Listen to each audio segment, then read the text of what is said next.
Vande Mataram students. आज हम learn करेंगे the Hindu kingdom of Vijayanagar. Vijayanagar में जो हिंदू राज्य विजयनगर एक हिंदू राज्य था उनके बारे में। During the sultanate periods there were attempts to establish authority to over south India. अभी यहाँ पे सल्तनत का समय चल रहा था तो उस समय साउथ इंडिया में भी अपने राज्य को स्थापने के लिए बहुत सारे प्रयास किए जा रहे थे।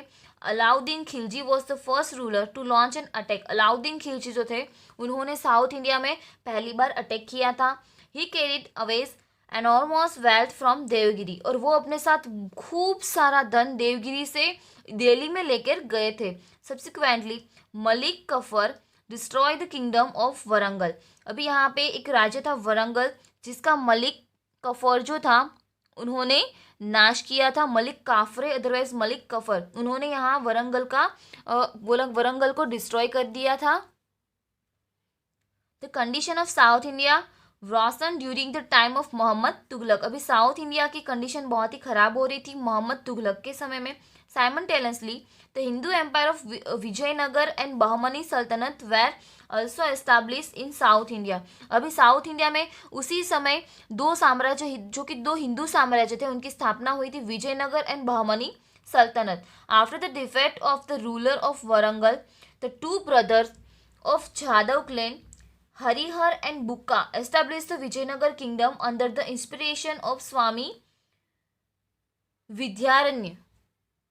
अभी यहाँ पे जो वरंगल थे वहाँ का जो राजा था उनकी डेथ के बाद यहाँ पे दो भाई थे जादव साम्राज्य लाइक जादव ट्राइब जो जादव कुल जो होता है उनके जो भाई थे हरिहर एंड बुक्का, उन्होंने विजयनगर राज्य की स्थापना की।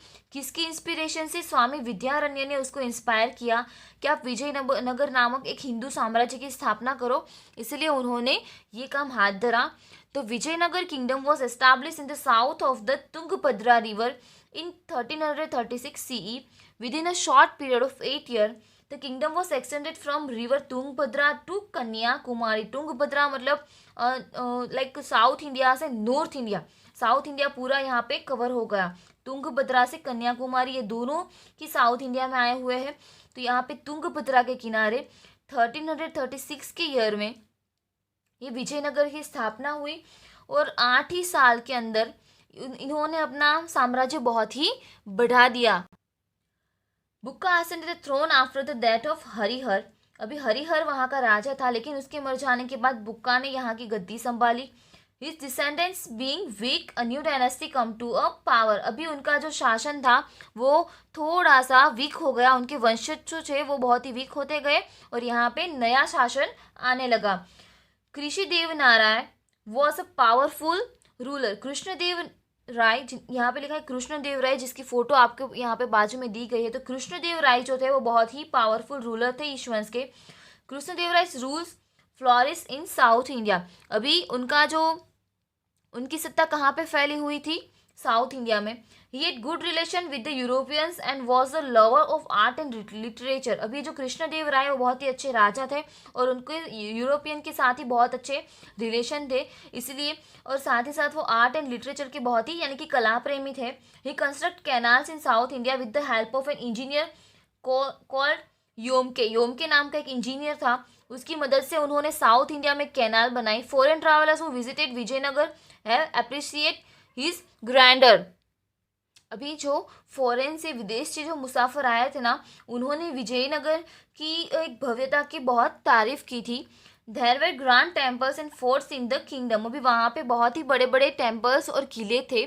The glorious state was destroyed in the battle of Talikota. Talikota का जो युद्ध हुआ था उसमें ये जो जगह की सारी भव्यता है ना उसका विनाश हो गया था।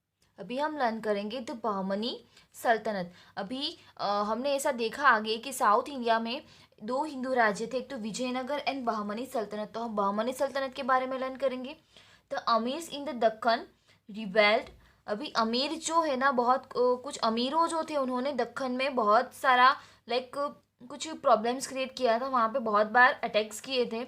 Hasan one of the efficient amir become the sultanate and founded the Bahmani sultanate here. अभी हसन जो कि बहुत ही कुशल एक सुल्तान, दक्षिण का एक बहुत ही कुशल सुल्तान बना था और उन्होंने बहमनी सल्तनत को फाउंड किया था। Mohammad Gawan was a capable minister and an efficient administration of the Bahmani Sultanate. अभी वहाँ बहमनी सल्तनत का मिनिस्टर जो था, कैपेबल मिनिस्टर और बहुत ही अच्छा एडमिनिस्ट्रेटर था, जिसका नाम था Mohammad Gawan. He won many territories and extended the boundaries of the Bahmani kingdom. अभी बहमनी किंगडम को उन्होंने बहुत सारे प्रदेशों को जीत के बहमनी राज्य के विस्तार को उन्होंने आगे बढ़ाया। द पावर ऑफ बहमनी सल्तनत वीकेंड आफ्टर हिज डेथ। अभी यहाँ पे बहमनी सल्तनत की जो पावर थी ना वो थोड़ी वीक हो गई। क्यों? क्योंकि ये जो मोहम्मद गवन थे उनकी डेथ हो गई, इसलिए। There are frequent conflicts between the Vijayanagar and Bahmani kingdom. अभी यहाँ पे कुछ दो ही हिंदू राज्य थे, तो उसके बीच में भी कुछ प्रॉब्लम्स क्रिएट होने लगे। After the downfall of the Bahmani saltanat many of his provinces become independent. अभी यहाँ पे वो कोई एक बड़ी महासत्ता होती है जहाँ पे कोई अच्छा शासक नहीं होता है और वहाँ पे कॉन्फ्लिक्ट्स क्रिएट होना शुरू हो जाते हैं ना, तो क्या होता है कि सब अपनी तरीके से जीने लगते। तो ये बहमनी सल्तनत थी जो कोई बड़ा साम्राज्य था, तो उसके अंदर जो छोटे छोटे रजवाड़े थे ना वो अपनी तरीके से स्वतंत्रता से रहने लगे। क्यों? क्योंकि वहाँ की सत्ता संभालने वाला कोई नहीं था, वहाँ की सत्ता वीक हो गई थी। Among this the 5 provinces of Bijapur, Ahmednagar, Golconda, Berar and Bidar become the establish independence kingdom. अभी यहाँ पे क्या हुआ कि कुछ बहमनी तो छोटे छोटे रजवाड़ों में डिवाइड हो गई थी। उसमें कितने रजवाड़े थे? लाइक 5 जितने रजवाड़े थे, 5 जितने प्रोविंसेस थे, लाइक बीजापुर, अहमदनगर, गोलकोंडा, वराड एंड बिदार। तो उन्होंने अपनी स्वतंत्र सत्ता स्थापित। तो इस तरीके से बहमन सल्तनत का अंत आया। Why is Vijayanagar consider as an empire? Think में एक क्वेश्चन दिया है कि विजयनगर को एक बड़ा साम्राज्य क्यों बोला जाता है। तो क्योंकि एक दो पर्सन थे, बुक्का एंड हरिहर, जिन्होंने 1336 में ईस्वीसन 1336 में तुंगभद्रा के किनारे ये छोटी सी जगह का स्थापना की थी। ओके, लेकिन कुछ 8 ही सालों के अंदर उन्होंने अपना साम्राज्य कन्याकुमारी तक बढ़ा दिया। अभी आप मैप में देख सकते हो विजयनगर और कन्याकुमारी के बीच में कितने सारे प्रोविंसेस आते, तो उन सबको उन्होंने जीत लिया, इसलिए उनको महाराज्य बोला जाता है। अभी हम लर्न करेंगे एंड ऑफ दिल्ली सल्तनत, यानी कि दिल्ली की सल्तनत का अंत कैसे आया। Firoz Shah Tughlaq ascended the throne after the Muhammad Tughlaq. अभी मोहम्मद तुगलक के बाद दिल्ली की सत्ता किसने अपने हाथ में ली? Firoz Shah Tughlaq. However from the time onwards the Delhi saltanat began to weekend. अभी जैसे जैसे टाइम गया तो दिल्ली की सत्ता जो थी वो थोड़ी सी वीक हो गई। The region of the Tughlaq dynasty also witness an invasion and plunder of Delhi by Timur. जब तुगलक वंश का शासन दिल्ली पे चल रहा था ना, तो उस समय तैमूर नाम का एक राजा था जिन्होंने दिल्ली के ऊपर चढ़ाई कर ली। The governor of dynasty also the governor of Lahore Khizr Khan took advantage of the chaos and establish the Sayyid dynasties in Delhi. अभी इस समय क्या हुआ कि इन लोगों के बीच में अंदर अंदर लड़ाई चल रही थी ना, तो ये लड़ाई का किसने फायदा उठाया? खिजर खान, जो कि लाहौर के गवर्नर थे, और यहाँ की ये सारी जो इंटरफेरेंस थे ना, ये सारी लड़ाइयाँ थी, उसका उन्होंने फ़ायदा उठाया और अपनी सैयद डायनेस्टी, सैयद वंश का दिल्ली के ऊपर शासन लगा दिया। तो authority of this sultanate was limited to the region around Delhi. अभी यहाँ पे उनकी अथॉरिटी जो थी ना वो कुछ दिल्ली के और उसके छोटे से आजू बाजू के एरिया के तक ही सीमित थी। In 1451 CE the Afghan leader और sardar Bahlol establish the rule of the Lodi dynasties in the Delhi. अभी उन्होंने लोदी वंश के जो राजा थे, लाइक अफगान के लीडर थे बहलोल जिनका नाम था, तो उन्होंने दिल्ली में लोदी डायनेस्टी की स्थापना की। His son Sikandar Lodi ascended the throne after he. सभी उनके बाद किन्होंने बलहोल के बाद सिकंदर ने, जो कि उनका बेटा था, उन्होंने दिल्ली की सत्ता संभाली। Through out Sikandar Lodi had the qualities of a good ruler. He lake the religious tolerance. अभी उनके अंदर बहुत ही अच्छे शासक होने के गुण थे, लेकिन वो धर्म की बाबत में बहुत ही असहिष्णु थे, वो धर्म में मानते नहीं थे। A struggle for the throne began after his death in which Ibrahim Lodi defeated his elder brother and become the ruler of Delhi. अभी देखो यहाँ पे पहले क्या होता था, दो अलग अलग लोगों के बीच में लड़ाई होती थी, अलग अलग साम्राज्य के बीच में लड़ाई। तो अभी यहाँ पे भाई भाई के बीच में लड़ाई हो गई। जैसे कि सिकंदर लोदी जो थे, तो वो उनके स्ट्रगल में थे कि मैं अपना साम्राज्य कैसे बढ़ाऊं। ओके, लेकिन उसमें क्या किया, अब्राहम लोदी जो थे ना, उन्होंने अपने बड़े भाई को ही हरा दिया और यहाँ पे दिल्ली का शासन अपने हाथ में ले लिया। The amirs were not happy because of his arrogant attitude. अभी अमीरों जो थे उनको इनका ये एटीट्यूड पसंद नहीं था, इनका ये बिहेवियर पसंद नहीं था। लाइक अमीर जो है वो, उनको ये जो लोधी डायनेस्टी के जो लोग थे ना वो बहुत ही अभिमानी थे, इसलिए उनको ये पसंद, उनका बर्ताव पसंद नहीं आया। There was rebellion in the kingdom against his rule. अभी उनके रूल के अंदर यहाँ पे लोगों के बीच में बहुत ही असंतुष्टि फैल गई। Babur the emperor of Kabul का एक राजा था Babur, invaded Delhi at this time. उस समय दिल्ली पे उन्होंने यहाँ पे अपना पाया जमाने की कोशिश की। ही एफिटेड Ibrahim Lodi in the Battle of Panipat in 1526 CE and founded the Mughal Empire which lasted approximately 200 years ago।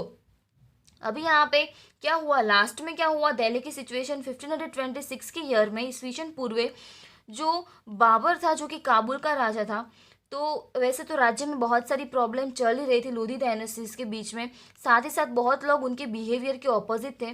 तो बाबर यहाँ पे आया, उसने यहाँ पे पानीपत का युद्ध किया इब्राहिम लोदी के साथ और दिल्ली की सत्ता अपने हाथ में ले ली और मुगल साम्राज्य की दिल्ली में स्थापना रखी। और वो लाइक अप्रॉक्सीमेटली 200 साल तक चली। मतलब मुगल साम्राज्य जो था वो दिल्ली में बहुत ही लंबा चला। तो यहाँ पे हमारा चैप्टर फिनिश होता है।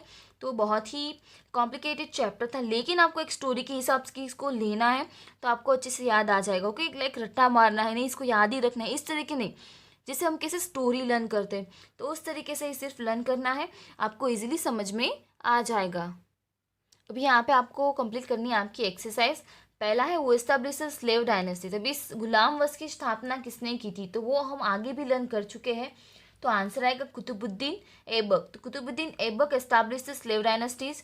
Razia a powerful female ruler, write your views on this topic. अभी आपको अपने पॉइंट ऑफ व्यू रजिया के बारे में लिखने हैं, तो आप इसके बारे में क्या लिखोगे कि वो इल्तुतमिश की बेटी थी, वो अपने सारे भाइयों में बहुत ही सुरवीर और बहुत ही बहादुर थी और वो शासन करने के लायक थी। और थिंग्स टू नो में जो पहला पॉइंट दिया है ना आपको कि उन्होंने इंस्क्रिप्शन और कॉइन्स के ऊपर अपना नाम लिखवाया था एज ए इल्तुतमिश डॉटर, की मैं इनकी बेटी हूँ, इस तरीके से प्राउड फील करके अपना नाम लिखवाया था। तो उसके बारे में आपको 4 to 5 लाइन्स लिख देनी है। Third question, describe the reforms of Alauddin Khilji. Alauddin Khilji ने कौन कौन से रिफॉर्म्स किए थे वो, तो उन्होंने जो प्राइस कंट्रोल था, साथ ही साथ उलेमाओं और उमराओं की जो अपने उनके एडमिनिस्ट्रेशन में कुछ इंटरफेरेंस होता था, वो 3 या 4 पॉइंट आपको यहाँ पे लिखने हैं जो कि आपकी पैराग्राफ में अवेलेबल है। तो अभी हम कंप्लीट करेंगे फिलिंग द ब्लैंक्स, जो कि आपको बुक में ही कर देनी है। सिर्फ ये 3 क्वेश्चन आंसर छोटे छोटे हैं, वो आपको नोटबुक में लिखने हैं। Dash completed the construction of Qutub Minar. Qutub Minar का कंस्ट्रक्शन किसने फिनिश किया था, तो शुरुआत की थी कुतुबुद्दीन ऐबक ने, लेकिन उनको फिनिश किया था उनके सन इन लॉ इल्तुतमिश ने। सेकंड है तो Vijayanagar kingdom was situated on the banks of river dash. अभी विजयनगर जो है वो कौन सी रिवर के ऊपर, कौन सी रिवर के किनारे आया हुआ है, तो आंसर आएगा Tungabhadra. Dash was a capable minister of Bahmani state. Bahmani state का कैपेबल मिनिस्टर कौन था, तो आएगा आंसर आपका मोहम्मद खान। अमीर Khusro was a famous poet in the court of dash. अभी अमीर खुसरो जो है वो कौन का किसकी महल का, किसके दरबार का एक पोएट था, तो आंसर आएगा अलाउद्दीन। फिफ्थ वाला है dash was एंथ्रोन्ड after Razia Sultan. Razia Sultan के बाद दिल्ली की सत्ता किन्होंने संभाली, तो आंसर आएगा नसरुद्दीन। नसर डैश उद डैश दिन, नसरुद्दीन पूरा नाम है इनका। अभी यहाँ पे फिफ्थ वाला है collect the information of Delhi सल्तनत एंड ऑर्गेनाइज अ डिस्कशन। अभी ये आपको नहीं करना है, दिल्ली सल्तनत की पूरी ये सब फाइंड आउट करना और डिस्कशन करना, आप सिर्फ ये चैप्टर अच्छे से लर्न करो ना, इसमें सब आ जाएगा। Okay, collect information about medieval age in India, ये आपका प्रोजेक्ट है, लेकिन आपको ये नहीं करना है। अगर हाँ प्रैक्टिकली आप करना चाहते हो कहीं फ़ोन से इंटरनेट से ढूंढ के कुछ स्टोरी बुक्स में से, then as your wish, you can read only and understand. आपको कोई भी प्रोजेक्ट बनाने की अभी ज़रूरत नहीं है। ओके, तो यहाँ पे आपका चैप्टर फिनिश होता है। आगे का जो पोर्शन है, आगे का चैप्टर नेक्स्ट वीडियो में लर्न करेंगे। वंदे मातरम।